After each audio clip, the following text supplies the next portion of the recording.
तर मंडळी बघा, आता एक नवीन व्हिडिओ घेऊन आलेली आहे. अतिशय युनिक अशी व्हिडिओ आहे. तुम्हाला YouTubeवरती अशी व्हिडिओ अजिबात मिळणार नाही. तर आता बघा, श्रावण महिना चालू झालेला आहे आणि आता आपल्याला उपवासाचे हे जे पदार्थ आहे, तर हे आपल्याला खूप खावेसे वाटतात. कारण उपवासाला आपण वेफर्स, चकली, साबुदाणा असे भरपूर प्रकार आपण उपवासासाठी खातो. तर आता हे जे चकली वगैरे आहे, तर हे आपण नेहमी तेलातच तळतो. तर आता ही चकली आपण तेलात जर तळली नाही आणि मी सांगितल्याप्रमाणे जर तुम्ही ही चकली तयार केली, तर तुमच्या शरीराला सुद्धा काही त्रास होणार नाही आणि तुम्हाला नेहमी दवाखान्याच्या ह्या चकरा माराव्या लागणार नाही. तर बघा, आता इथे हे जे पापड तुम्ही बघताय, हा साबुदाणा पापड आहे. तर हा साबुदाणा पापड आहे, तर हा विदाऊट ऑइल मी तयार केलेला आहे. ही चकली आणि वेफरसुद्धा विदाऊट ऑइल तयार झालेली आहे. तर आता हे कशाप्रकारे तयार झालेले आहे ते आपण बघणार आहोत पुढे आता.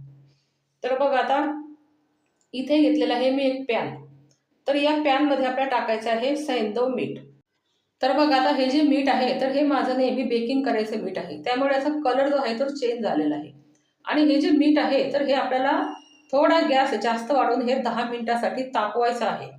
बघा, हे मीठ जर कमी तापलेलं असलं, तर तुमचे हे जे वेफर चकली आहे, तर ते छान भाजले जाणार नाही. म्हणून हे मीठ जे आहे, तर हे चांगलं भाजलं गेलेलं पाहिजे. आणि इथे आपण उपवासासाठी वापरणार आहोत, तर आपण टाटा मीठ इथे चालणार नाही. टाटा मीठ हे उपवासाला वापरत नाही.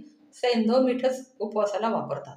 तर आता इथे मीठ सुद्धा छान आपलं तापलेलं आहे आणि आता इथे घेतलेले आहे मी काही चकली वेफर्स घेतलेले आहे आणि इथे एक माझ्याकडे साबुदाण्याचा पापड सुद्धा आहे. तर आता हे सर्व आपण मिठावरती छान भाजणार आहोत. तर बघा, अतिशय युनिक व्हिडिओ आहे, शेवटपर्यंत बघा. आणि तुम्ही असं जर हे केलं आणि तुम्ही जर खाल्लं, तर तुम्हाला अजिबात त्रास होणार नाही आणि आपल्याला दवाखान्याच्या ज्या चक्रा आहे त्या माराव्या लागणार नाही. तर आता इथे हे जे वेफर्स आहे, तर हे मी टाकलेले आहे. आणि बघा, आता आपल्याला गॅस जो आहे, तर तो थोडा मीडियम ठेवायचा आहे. हाय पण नको आणि लो पण नको. तर आणि सारखं आपल्याला हलवत राहायचं आहे. म्हणजे हे आपले वेफर जे आहे, तर हे छान भाजले जातात. आणि हे जे वेफर्स आहे माझे, तर हे 2 वर्षापूर्वीचे आहे. कारण माझ्याकडे वेफर्स जास्त खात नाही, म्हणून मी दरवर्षी वेफर्स बनवत नाही. तर हे जुने 2 वर्षापूर्वीचे माझे वेफर्स आहे आणि बघा किती पांढरे दिसत आहे. तेलामध्ये तळतो आपण तेव्हा तरी आपले कोणकोणता वेफर्स हा लाल पडतो. पण आता हे मिठामध्ये भाजत असल्यामुळे आपले हे जे वेफर्स आहे, तर हे छान पांढरे दिसत आहे. तर बघा, आता तुम्हाला असा प्रश्न पडला असेल, की आता मिठात जर भाजलं तर हे खारट लागत असेल. तर अजिबात खारट लागत नाही. त्याचं मीठ जे आहे, तर ते छान आपल्याला काढून घ्यायचं आहे सर्व. या जाळीची जी आपली चाळणी असते, तर यावरती आपल्याला हे मीठ जे आहे, ते पूर्ण काढून घ्यायचं आणि मग ते आपल्याला एका ताटामध्ये टाकायचं आहे. अजिबात खारट लागत नाही.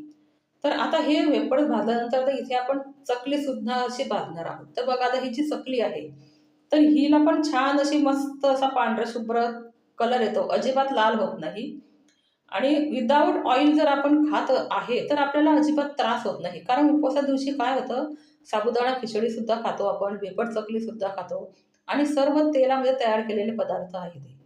तर असे जर आपण हे मिठामध्ये भाजले, तर आपल्याला अजिबात ॲसिडिटीचा वगैरे त्रास हा होणार नाही. तर आता पहा, तुम्ही बघू शकताय, अजिबात मी व्हिडिओ स्किप करत नाहीये. तर ही चकली जी आहे, तर ह्या मिठामध्ये चकली आपली फुलते आहे. तर आता बऱ्याच वेळा आपण ओव्हनमध्ये करतो किंवा एअर फ्रायरमध्ये करतो. तर बऱ्याच जणांच्या घरामध्ये ओव्हन आणि एअर फ्रायर नसतं. तर त्यांनी काय करावं, असं मिठामध्ये ह्या चकल्या अशा भाजायच्या.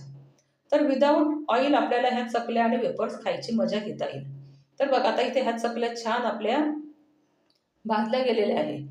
तर आता हे चकल्यासुद्धा आपण या चाळणीमध्ये काढून घेणार आहोत. म्हणजे आपले जे मीठ आहे, तर हे मीठ छान असं पूर्ण गळून जाईल ते खाली.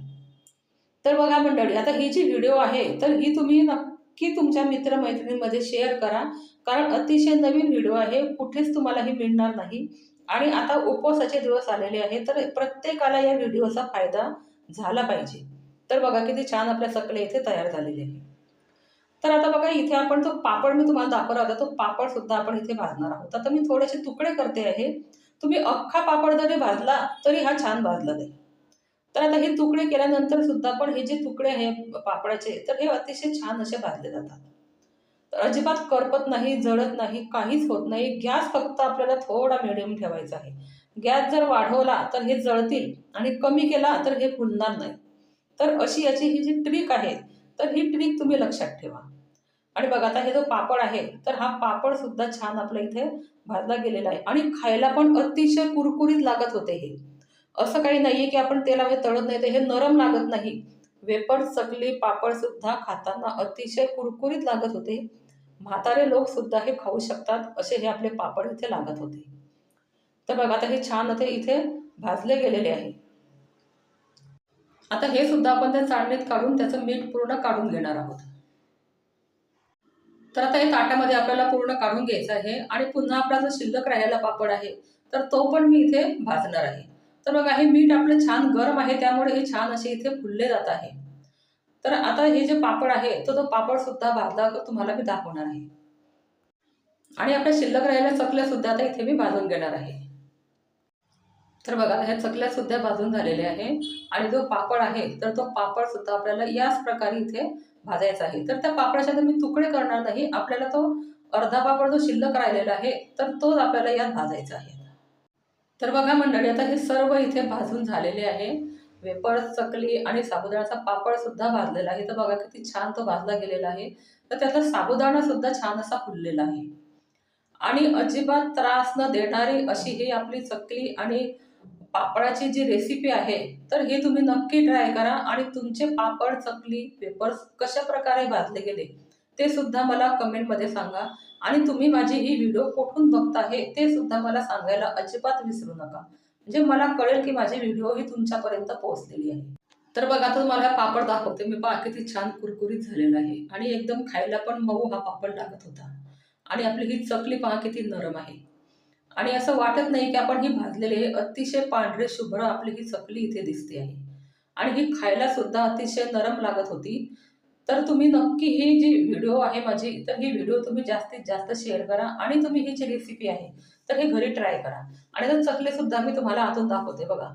एकदम अशी सहज आपली ही तुटते आणि जे तुकडे तयार होत आहे. तर आपण जेव्हा तेलात तळतो तेव्हा सुद्धा ही चकली अशीच तयार होते. आणि वेफर्स बघा किती जाड आहे आणि तो पांढरा सुद्धा झालेला आहे. आणि हे पापड पण खूप छान असा फुललेला आहे. तर मंडळी तुम्हाला जर माझी व्हिडिओ आवडली तर व्हिडिओला लाईक, शेअर आणि सबस्क्राईब करायला मात्र विसरू नका.